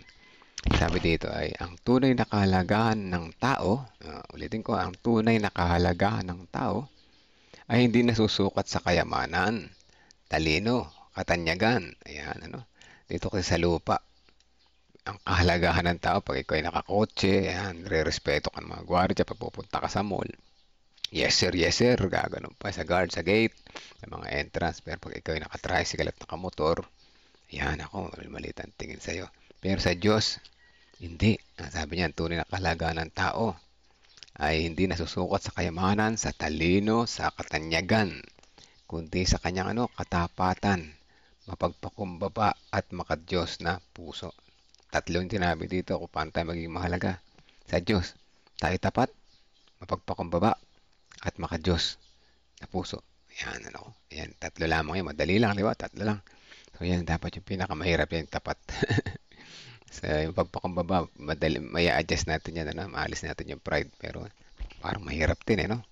Yung makadiyos na puso, magagawa natin lahat yung tatlo na yan pag may Holy Spirit tayo, no? Kailangan natin si Jesus para makuha natin tatlo na yan. Sa unang puntos, ay maganda yung unang puntos, may mga Kristiyanong nahuhulog sa pag-ibig sa mundo. Paano nga namang hindi mahuhulog sa pag-ibig sa mundo? Mga tao ay nahihirapan sa buhay. Kaya tuloy mas pinipili yung mga parandali, ang mga benefit sa mundo. Pero ganun pa man ay dapat talaga may Jesus tayo sa puso para tayo hindi mahulog sa pag-ibig sa mundo. So sabi dito, may mga nagpapakilalang anak ng Diyos, ngunit mas mahal ang sanlibutan kaysa sa Diyos. Ito, marami dito tayo na susubok mas mahal ang sanlibutan kaysa sa Diyos. Minsan di rin natin namamalayan, tulad ng mga estudyante. Gusto nila kailangan sila mag-exam. Ito testimony ni Pastor. Sabado yung exam. Hindi ka makakapasa, sabi ng teacher, pag di ka nag-exam. Okay lang. Mas pipiliin ko para si Jesus. Madaling salita, hindi siya nag-exam. Yan. Mas pinili niya ang Diyos. Kasi mas mahal niya ang Diyos, Matin siya. Pero hindi naman siya, nakagraduate naman siya. Although bumagsak sa siyang subject, inulit niya susunod na taon, okay na. Hindi ba? Ganun lang yun, Dahil dito nawawala ang maka-Diyos na likas sa kanila at sila ay nagiging kasangkapan ng kaway. Kapag pala nawala yung ating likas ng Diyos, pinili natin sa libutan kaysa sa Diyos. Nagiging kasangkapan tayo ni Satan. Gusto nyo, nagiging kasangkapan tayo ni Satan. Ano yung kasangkapan? Parang sandok lang, kawali lang, ginagamit lang ni Satan. Di ba? Huwag tayo magpapagamit sa kalaban. So, ang tapat na mahirap. Sabi dito, pinakita ang isang mahirap ngunit tapat. Ayan, masipag na lalaki bilang kabaligtaran. Handa siyang tumulong sa pangailangan at mas piniling mapagpakumbaba kaysa sa maging sakim, malinis ang konsyensya at tamang prinsipyo. Okay, isang mahirap, ngunit tapat at masipag na lalaki. Anong gusto niyo? Mayaman? Mayaman, hindi tapat, tapos tamad na lalaki. Mas masarap na mahirap sa tapat at masipag. Kasi hindi ka magugutom pag masipag ka. At pag tapat ka naman, hindi ka pababayaan ng Panginoon. Kaya hindi ka talaga magugutom. Number 3, mapagbigay kahit kulang sa sarili. Ito na. Tayo ay kulang pa ngayon sa atin pero tayo naging mapagbigay pa. Kaya natin to mga kapatid. Paano? Unahin natin ang Diyos sa ating tithes and offering. Maging mapagbigay tayo. Tapos may mga lumapit sa atin na may hihingi ng tulong. Bigyan natin kahit kaunti. Kahit gipit tayo, huwag natin isisiro. Yan ang magandang lesson dito sa umpisa na ito. Number 4, hindi man tanyag o hindi man sikat. Yung tanyag, sikat din yan. Siya'y mahalaga sa Diyos. Yan. Hindi man tayo sikat, mga kapatid. Tayo regular na tao lamang sa komunidad. Tayo regular member lamang sa church. Ano sabi? Mahalaga tayo sa Diyos. Ayan, maaaring hindi siya sikat, matalino, maimpluwensya, ngunit sa paningin ng Diyos siya ay mahalaga dahil siya ay tapat. At siya ay masipag, di ba? Yung mahirap yan sinasabi, mahirap. Hindi raw nasusukot sa panlabas sa tagumpay o sa yaman ang halaga ng isang tao sa harap ng Diyos. Ayan, ano? Kahit anong tagumpay mo, isa kang successful na attorney, abogado, doktor, piloto, o kung ano man, isa kang mataas ang posisyon sa gobyerno, hindi dyan daw nasusukat yung tagumpay. Ang tagumpay ay nasusukat sa katapatan, pagpapakumbaba, at makadiyos na puso. Ayan, gusto nyo magtagumpay? Yung 3 lamang na yan kailangan natin. Number 5, last na to. Mapanalangin karunungan at kayamanang walang kapantay ba? So, mapanalangin karunungan. Tayo ba mapanalangin? O, pag mapanalangin tayo ay isa nitong magandang karakter, no? At kayamanang walang kapantay. Tingnan natin.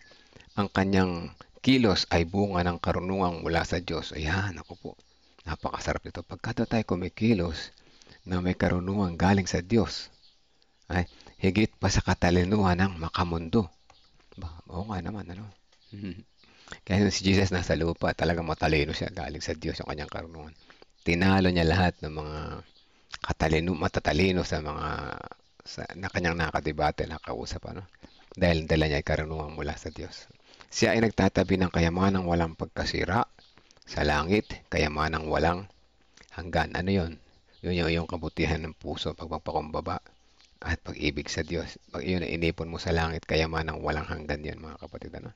So sa buod ng ating aral, sabi dito, ang taong tapat, mapagpakumbaba at mapagbigay, kahit mahirap, ay mahalaga sa paningin ng Diyos. Mas pinapahalaga niya ang puso ng handang maglingkod, magsakripisyo, at mamuhay ng may katwiran, kaysa sa panlabas na kayamanan o talino. Ang tunay na mayaman ay ang kabutihan. Ang tunay na yaman ay ang kabutihang ginagawa sa pananampalataya. Nawa mga kapatid, tayo ay natuto sa umaga na ito na tayo ay maging kasama sa mga taong tapat, mapagpakumbaba at mapagbigay kahit tayo ay mahirap, ano? Dahil ito ay isang simbolo o halimbawa na mahalaga tayo sa Diyos, ano? Ay, paano naman yung hindi tapat? Mahalaga din sila, pero dapat mas makita nila yung pagpapahalaga ng Diyos sa kanila o sa atin para tayo ay nasa tamang direksyon din naman, ano? Kawawa naman tayo pagka tayo ay inignore natin yung mga 3 bagay na ito. So, yan yung ating lesson sa umaga na ito. At tayo ay, alam ko na bless, ano? Hanggang naputol lang ilang minuto. 5 minutes din ba yun? Natagalan ako makabalik. Pero anyway, akala ko naman sila yung nawala. Ako pala yung nawala, no? Sabi ni Ate Revy, sa paglilingkod sa ating Panginoon, kahit hindi tayo masyadong biyasa sa lahat ng mga bagay, ng pagsasalita, ayan, sa harapan ng church, basta isipin mo lang na ang Panginoon ay isang tutulong sa iyo dahil alam niya ginagawa mo ang best mo.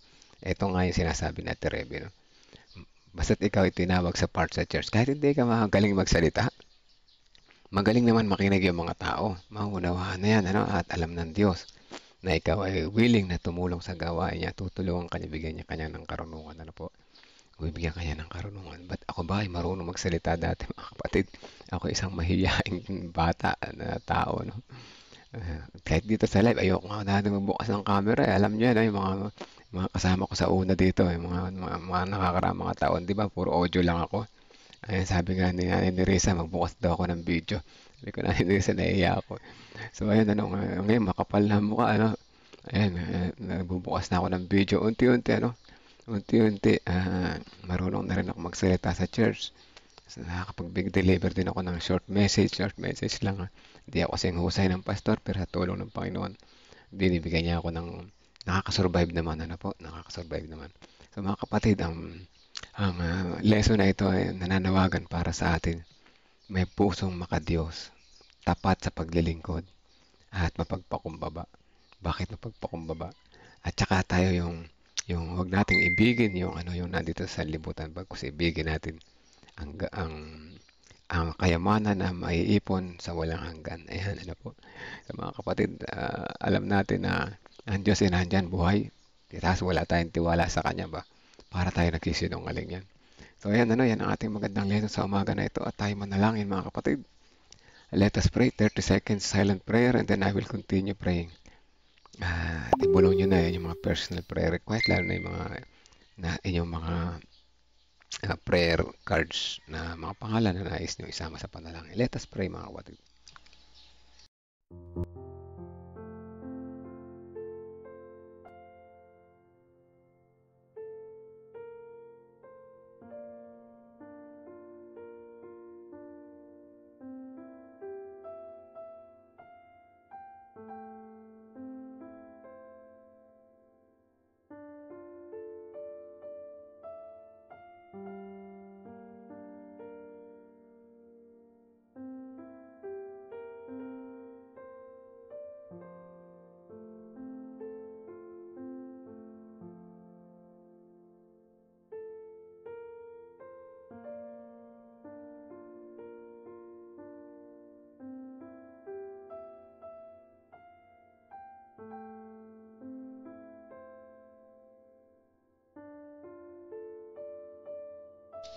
Okay, let us pray, mga kapatid.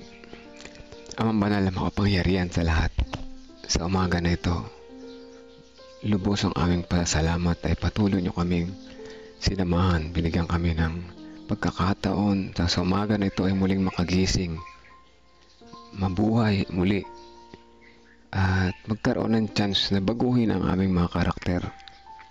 Nakita namin na mahalaga po sa inyo na kami ay kahit mahihirap, kahit mabababa, walang posisyon, walang katalinuhan sa lupa, ay mahalaga kami sa inyo.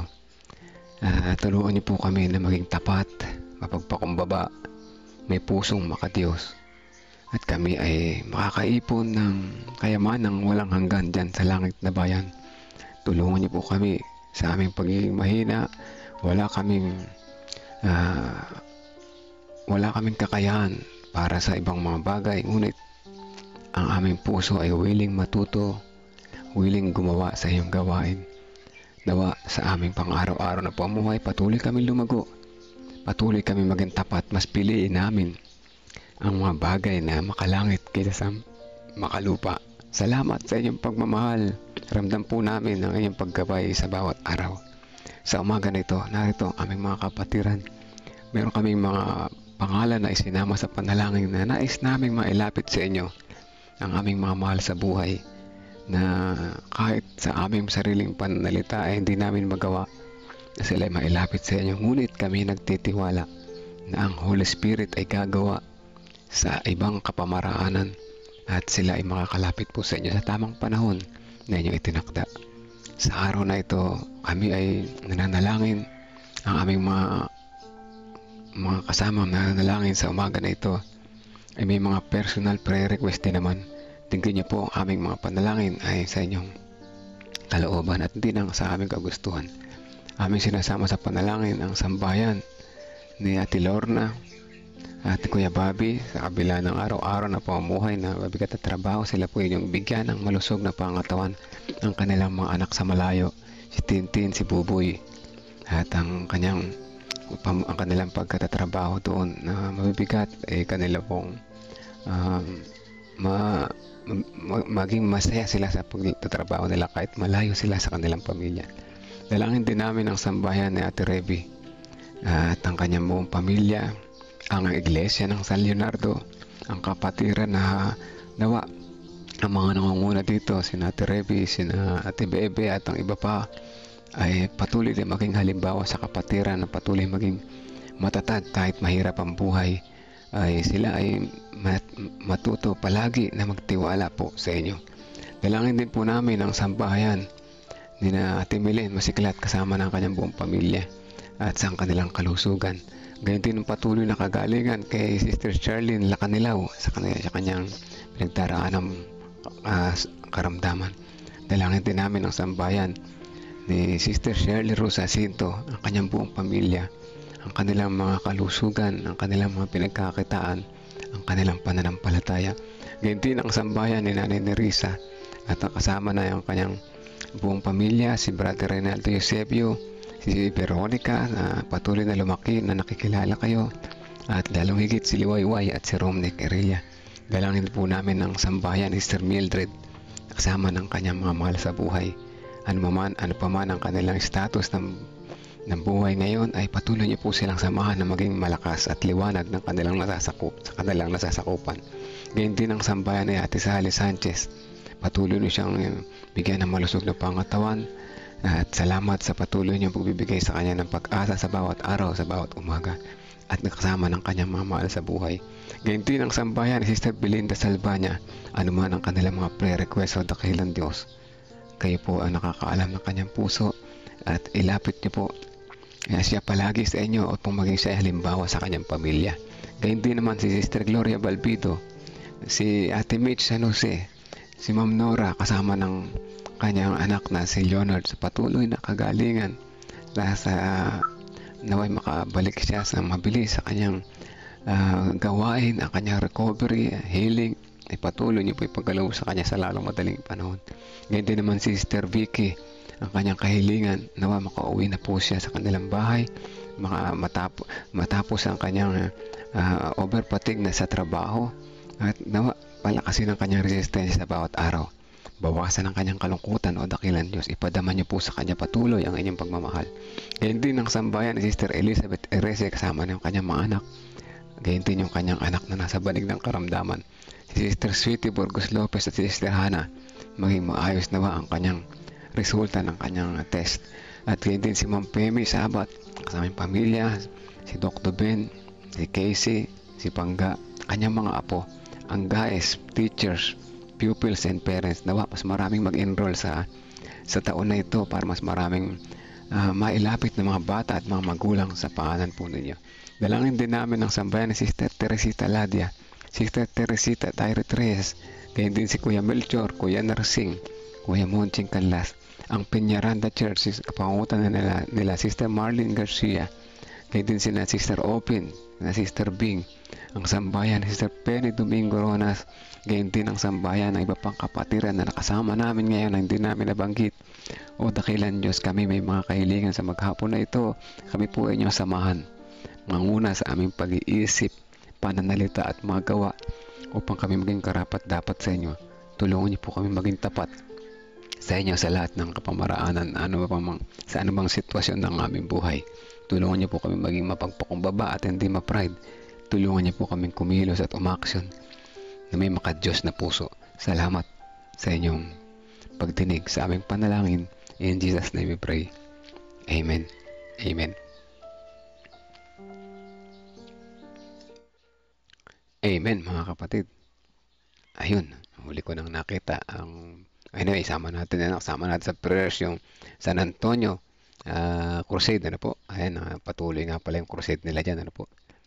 Panguna ni Pastor Meneses. Kami naman ay patuloy yung pagtatanim dito naman sa Peñaranda. Doon kami kapag mga bata, no? Marami rin bata. Yung dalawang grupo kami doon. Mainit ng katanghalian na mainit. Pero masarap, masaya. Naglilingkod ang mga kabataan na kasama namin yung dalawang anak ko na yan. First time nila maka-join sa Branch Sabbath School, ano? Pero nag-enjoy naman sila, no? On the go din dalawa na ito. Salamat sa mga patuloy na sumusubaybay, sa mga nag-share. Salamat po. At purihin ang Panginoon. At taas palagi yung papuri sa Panginoon, sa bawat umaga. Naninirisa ako nga po kahit hindi nakatono ang pag-awit, ay aawit po para sa Panginoon. Lahat po ng awit natin nasa tono, mga kapatid, para sa Panginoon, nakatono yan. Maaaring sa tenga natin na hindi, pero nakatono po yan dahil yung mensahe ng awit ang mahalaga, hindi yung tono, po. Sino ba naman ang nasa tono sa atin? Ako din naman ay sing tonado. Pero okay lang, aawit pa rin sa Panginoon, salamat po, Sister Sweetie. Ako ay naniniwala na okay yung result ni Sister Hannah, po. Ako naman na hindi na kasi nagpapa-scan hindi dahil sa takot ako na makita ang resulta, o hindi rin naman unang-unang mahal. 30,000 yung aking MRI kasi head and neck, dalawa yon. At pangalawa ay yung sinasaksak na contrast ay hindi kaya ng aking kidney. Meron akong CKD level 1 pero okay naman, kontrolado naman, Pero anyway, ayan, patuloy tayo magtawat, nagtiwala sa Panginoon, at tayo patuloy na kanyang sasamahan sa bawat araw. God bless us all, mga kapatid. Salamat po sa inyo. At bukas po muli. Magandang araw po sa lahat.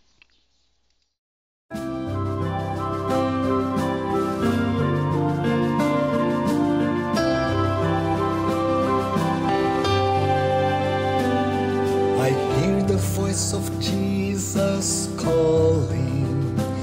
My answer is, I will go. I see the need of people crying. My answer is, I will go. I go to share the message of love. I go to share the blessed hope. But if I get discouraged, I call to Jesus' help, because I have desire.